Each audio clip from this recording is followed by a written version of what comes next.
All right, here I am back in my studio, and this is where I've been doing videos for um, over 2 years. And but you might have noticed that I was in a different setting for the last several months doing videos. I was also doing Zoom lessons from my home couch, and the reason for that was, and I never mentioned it until now, I just wanted to talk about this. I had an accident in my van and I broke my ankle in several places, probably 5 or 6 breaks. And kind of, a major thing. I didn't realize it at the time. I remember I was on a road, it was late at night, it was after a gig, and I wasn't uh,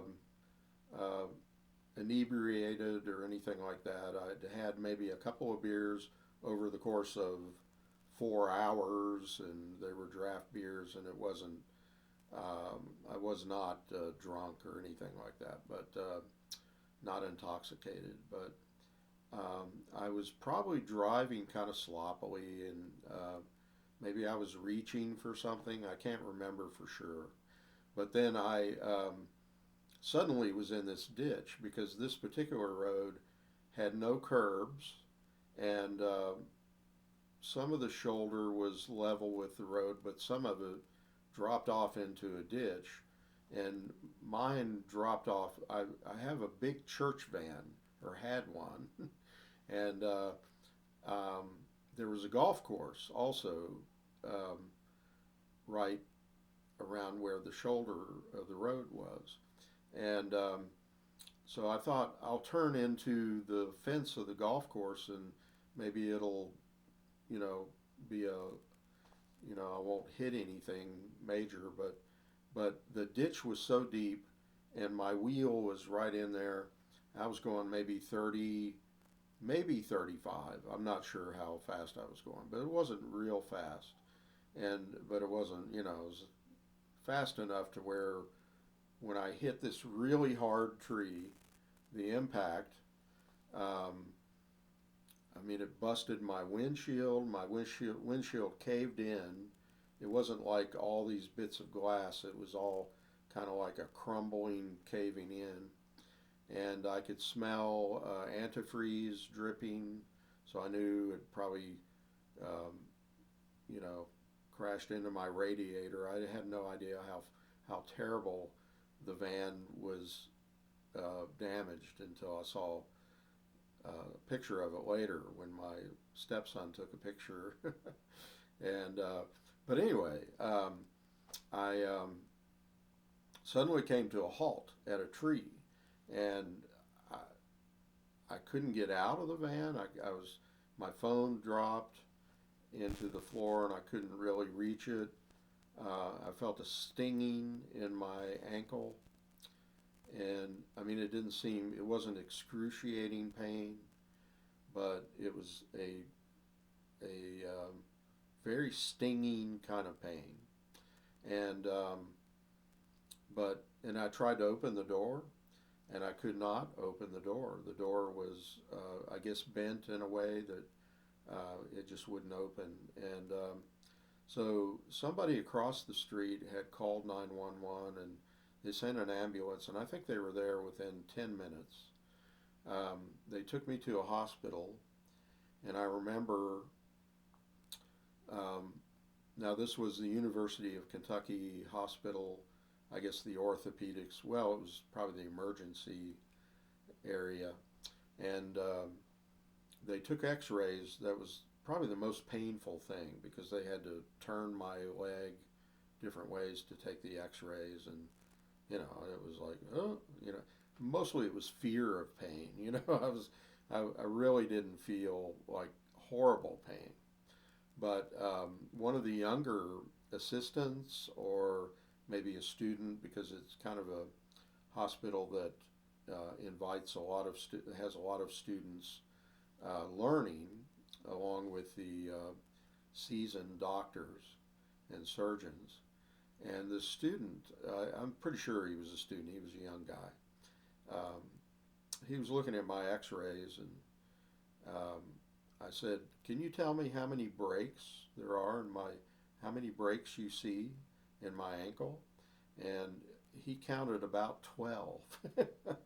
Now, later on, I talked to my surgeon, and oh, he said, no, no, it wasn't that many, maybe 5 or 6, But I remember seeing one bone, a major bone in my ankle, that came to a point that was disconnected from everything. And I was thinking, "Oh, gosh, I hope they can connect that. I hope they can fix that. And so anyway, I did had a surgery the next morning, like around uh, 6 or 7 a.m. I don't know what time it was, and actually, I had black slacks on from performing, and I remember a nurse having to cut the slacks with scissors because uh, she couldn't get it over my ankle without causing more damage. And I said, I please don't do that. And she said, I have to. And I was kind of upset about it. But so anyway, I had surgery, and then they had fixed me up with these pins, and I mean it looked like a modern sculpture on my ankle, and with gauze wrapped around it, like a very, like a Picasso or something, some kind of sculpture, very modern-esque. And then I had went through a few weeks. They said that I might be able to have my second surgery where they put steel plates into my ankle 2 weeks after the first surgery, and it didn't happen. And also, I had a performance in Memphis in May. Um, that it was for the IBC, which is the International Blues Challenge, and we had won locally as a duo in the solo duo category. And so I kept asking, everybody, do you think I'll be able to go to Memphis in around the 5th of May and perform? And I said, well, maybe in a boot, you might have to sit down and play with a boot on, with a orthopedic boot. And but then I had my second surgery because the swelling was so bad. It was more like 4 weeks instead of 2 weeks after the first surgery. And it was April 22nd, and then I had to go to Memphis and May 5th, and I just thought it was too soon after the second surgery, and I wasn't really feeling like, I thought I wouldn't have any fun. I'd have to have somebody roll me around in a wheelchair constantly and be a valet, and I probably would have been able to perform. I could still play guitar, but sitting down. But I asked the president of our local blues society if I could enter the contest again for the next year, and he said yes. So that's what I opted to do. And we actually won. Just this last August, we won to go to Memphis again, and I've got a good GoFundMe going, and it's done very well. Um, and so, anyway, I had no idea how long it takes for a broken ankle to heal. I was on a walker, and I was, like hopping on one leg because I could not put any pressure on my bad leg, on my bad ankle. And I mean, it was 3 or 4 months with the walker. And just, we have like 5 stairs going down from our front door into the yard, and that was treacherous for me. I had to, I had some kind of system where I put a toolbox, a chair, and then I got onto a toolbox, and then I scooted myself 1 stair at a time, um, and until I could put my good leg, my left leg, on the ground, and then turn around and get into a wheelchair. So it was an ordeal just to go down 5 stairs. And it wasn't until, like, my second surgery was late April. It wasn't until really around the 10th of October when I could drive again. And I was walking pretty good, sometimes with a cane and sometimes not. Um, but really didn't have a lot of pain. I mean, through this whole thing, I had what they call plantar fasciitis for like a couple of weeks, and I was concerned about that because it was very painful. The bottom of my feet, the arch was not. I mean, it was. I mean, it was from being in bed for several months is the reason I believe. But that went away, and now I occasionally I'll use a cane if I've had really stressed my ankle and like standing up and playing. Like tonight, I had a 3.5 hour rehearsal, and I was on my feet at least 2.5 hours. But so I'll probably feel it a little bit tomorrow. When I first get up, I kind of need the cane sometimes to get going. But once I've walked halfway through the house, I don't need the cane anymore, and I can, I don't really feel pain. So generally, it's been a very good recovery, and I'm not concerned. I'm going to go to Memphis in about a month and compete, and I'm not concerned really about standing up and playing. So, but anyway, if you look at my past videos from the past few months, you'll see that I was doing it in my living room.